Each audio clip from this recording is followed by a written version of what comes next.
Hola, mi nombre es Ángela Rebeca Orozco Jauregui. Soy estudiante de tercer semestre de la licenciatura de Medicina en la Universidad del Valle de México y voy a hablar acerca de la anatomía del sistema gastrointestinal para la materia del sistema gastrointestinal.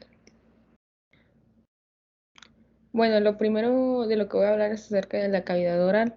En la cavidad oral vamos a encontrar distintas estructuras accesorias como los dientes, la lengua, el paladar duro, el paladar blando, que participan en lo que es la masticación y que es el proceso mecánico de la digestión.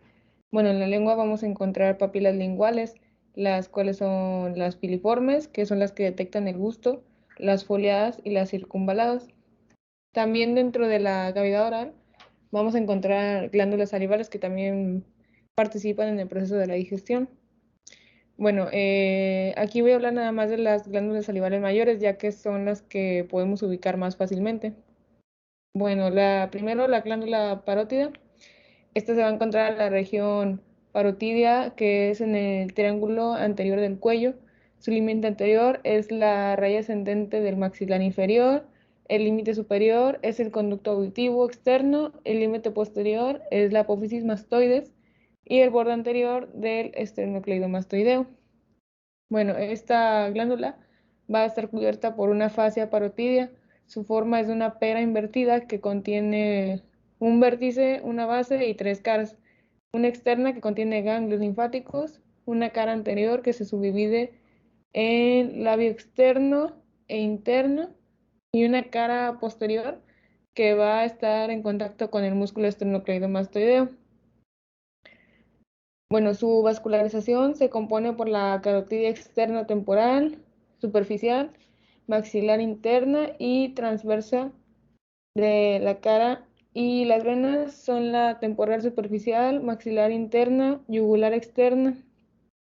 El conducto excretor de esta glándula es el conducto de estenón, que se encuentra cerca del segundo molar superior y es el que aporta la mayor cantidad de saliva. Bueno, ahora la glándula submaxiliar. Esta tiene dos porciones, una mayor o superficial y una menor o profunda. Y también contiene tres caras. Una inferior que va a estar en contacto con el músculo platisma, con los ganglios linfáticos submaxilares. Una cara externa en contacto con el...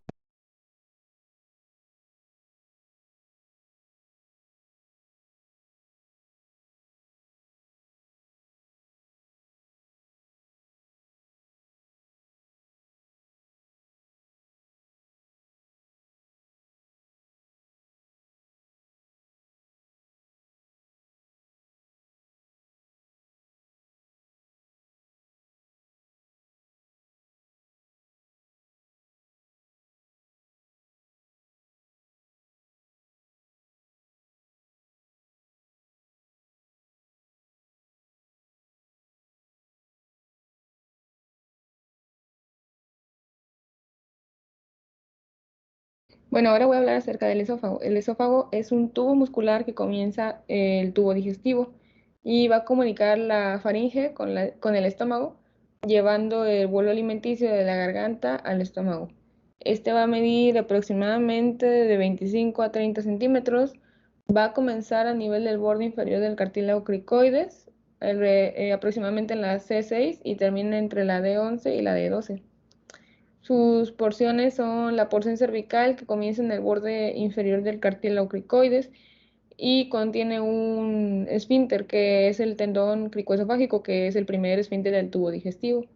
Sus relaciones son con la tráquea, la glándula tiroides, nervios laringeos recurrentes, arteria carótida y columna vertebral. Su porción torácica es la porción más larga. Su inicio es del músculo estriado y sus relaciones son con la tráquea, el bronquio principal izquierdo, la aorta, el corazón, los troncos vagales y con el diafragma. Bueno, la porción abdominal es la parte más corta del esófago. Esta es la que va a perforar el hiato esofágico, de diafragma. Cuando deglutimos, esta porción sube a la porción torácica y desaparece. Esta porción va a desembocar en el cardias del estómago por la unión gastroesofágica y contiene el esfínter esofágico inferior, que contiene el ligamento frenoesofágico. Su vascularización, bueno, su irrigación va a ser por la arteria tiroidea inferior, arterias bronquiales, ramas aórticas, arteria diafragmática inferior y superior y arteria gástrica izquierda. Su drenaje venoso se va a dar por la vena ácigos y hemiácigos, la vena hemiácigos accesoria, la vena intercostal superficial, vena tiroidea inferior. Su circulación portal se da por la vena gástrica izquierda. Y ahora voy a hablar acerca del estómago, que el estómago es un ensanchamiento del tubo digestivo con forma de J, localizado debajo del diafragma en el epigastrio, la región umbilical y el hipocondrio izquierdo. Sus porciones son el cardias, que rodea el orificio superior del estómago, o la entrada al estómago. Su otra porción es el fundus, que es la porción superior dilatada del estómago, que se relaciona con la cúpula izquierda del diafragma y está delimitada inferiormente por el plano horizontal del orificio cardias.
Ahora voy a hablar acerca del intestino delgado.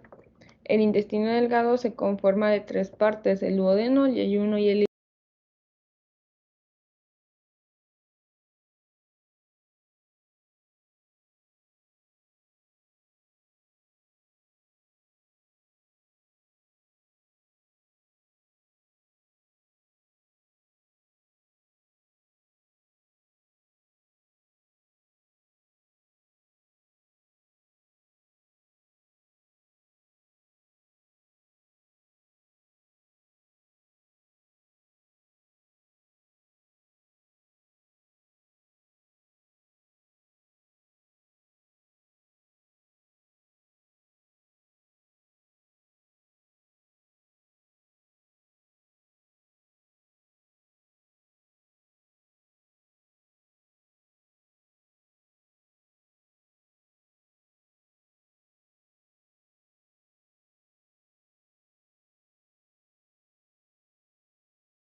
Bueno, el intestino grueso. El intestino grueso mide alrededor de 1.5 metros de largo y de 6 a 0.5 centímetros de diámetro. Este va a ir del ilion a el ano y está unido a la pared abdominal por su mesocolon, una capa doble de peritoneo. Sus esfínteres, bueno, en el orificio externo del anal hay un esfínter anal interno de músculo liso que es involuntario y un esfínter anal externo de músculo esquelético que es voluntario. En la desembocadura del ilion vamos a encontrar un pliegue de mucosa llamado esfínter o válvula ileocecal. Su región es, bueno, el ciego es una pequeña bolsa de 6 centímetros de largo. Unida al ciego hay una estructura tubular enrollada que mide alrededor de 8 centímetros de largo, que es el apéndice vermiforme. Este se continúa hacia arriba con el colon y se divide en ascendente, transverso, descendente y sigmoides. Llega a la superficie inferior del hígado y gira hacia la izquierda para formar el ángulo colónico derecho, y el colon continúa por el abdomen hacia el lado derecho como colon transverso. Se curva por debajo del borde inferior del vaso, donde forma el ángulo colónico izquierdo o esplénico, y desciende por debajo de la cresta ilíaca como colon descendente. El colon sigmoides comienza cerca de la cresta ilíaca izquierda, se proyecta hacia la línea media y continúa con el recto, que son los últimos 20 centímetros del tubo digestivo, y los últimos 2 o 3 centímetros son el recto, son el conducto anal. Bueno, el conducto anal y el recto. El recto va a comenzar a nivel de la región sacra en la unión rectosigmoidea y termina en la unión anorrectal a nivel del diafragma pélvico. Mide aproximadamente 15 centímetros y contiene la ampolla rectal, que es la parte más dilatada del recto y es donde se acumulan las heces.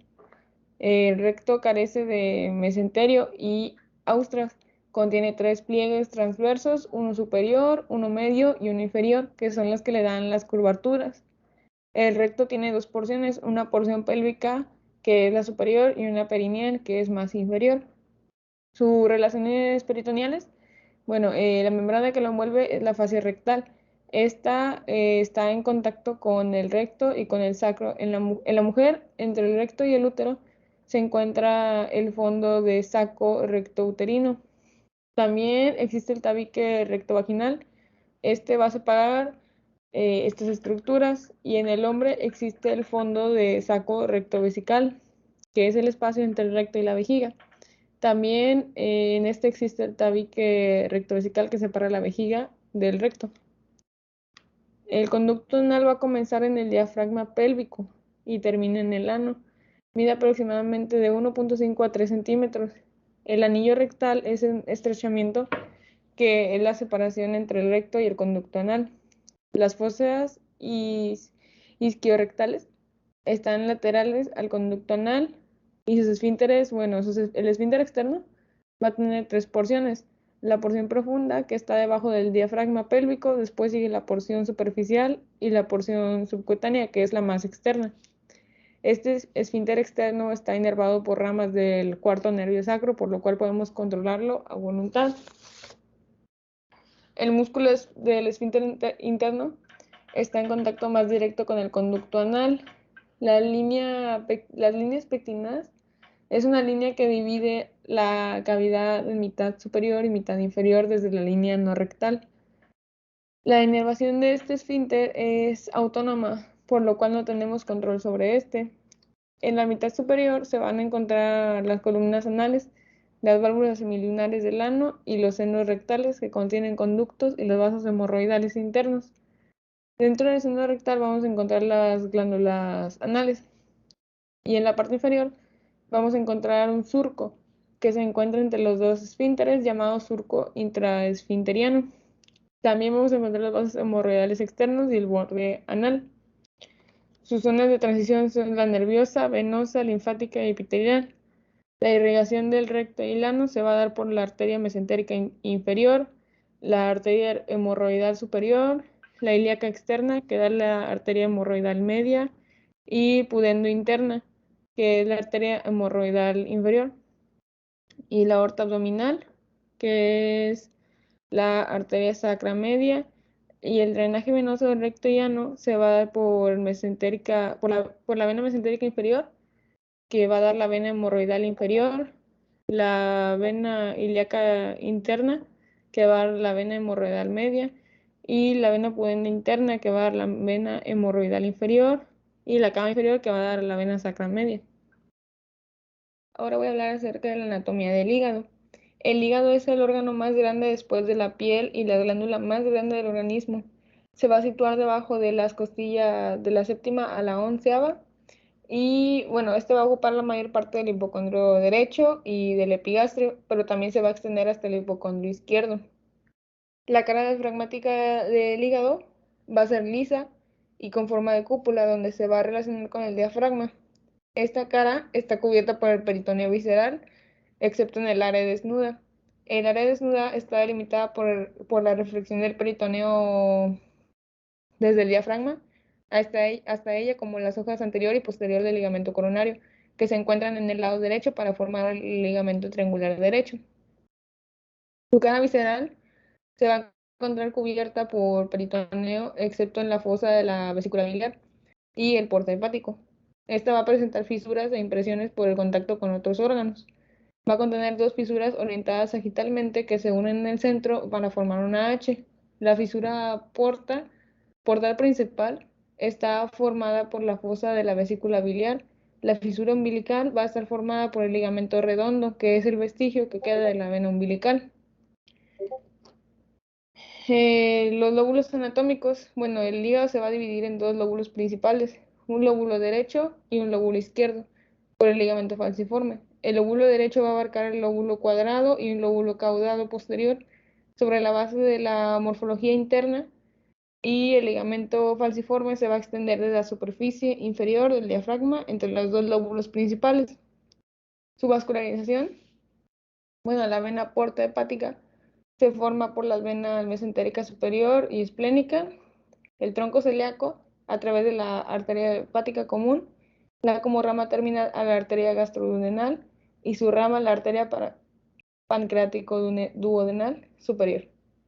Ahora voy a hablar acerca de la vesícula biliar.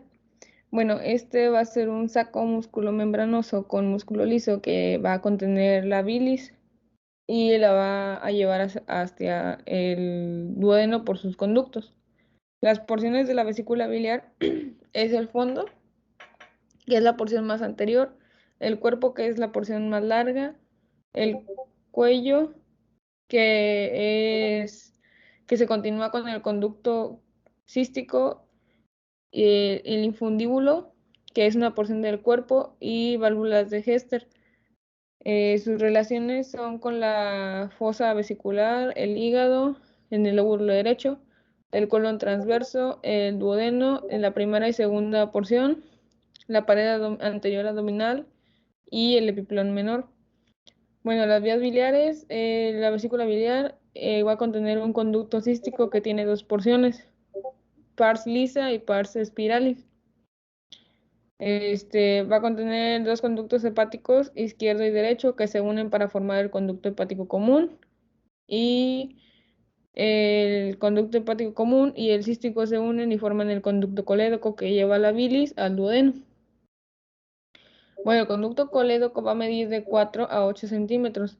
Sus porciones son la supraduodenal, retroduodenal y retropancreática, que es pero va a tener una que es la introduodenal, que va a ser la que va a perforar el duodeno. El conducto colédoco va a formar parte de la tríada portal junto con la vena porta y con la arteria hepática propia. Su vascularización se va a dar de irrigación se va a dar por la arteria cística, y en los conductos biliares se va a dar por la arteria cística, arteria supraduodenal, arteria pancreatoduodenal posterior superior. Su drenaje venoso va a ser por la vena cística, su plexo venoso supraduodenal, y su inervación va a ser la simpática por el plexo celíaco y la parasimpática por los troncos vagales. El páncreas. Este es un órgano retroperitoneal, ya que se encuentra atrás del peritoneo parietal. Es una glándula endocrina por la secreción de insulina y hormonas, y una glándula exócrina por la producción del jugo pancreático. Este va a tener tres porciones: la cabeza, el cuello y la cola. La cabeza y el cuerpo se unen mediante el cuello.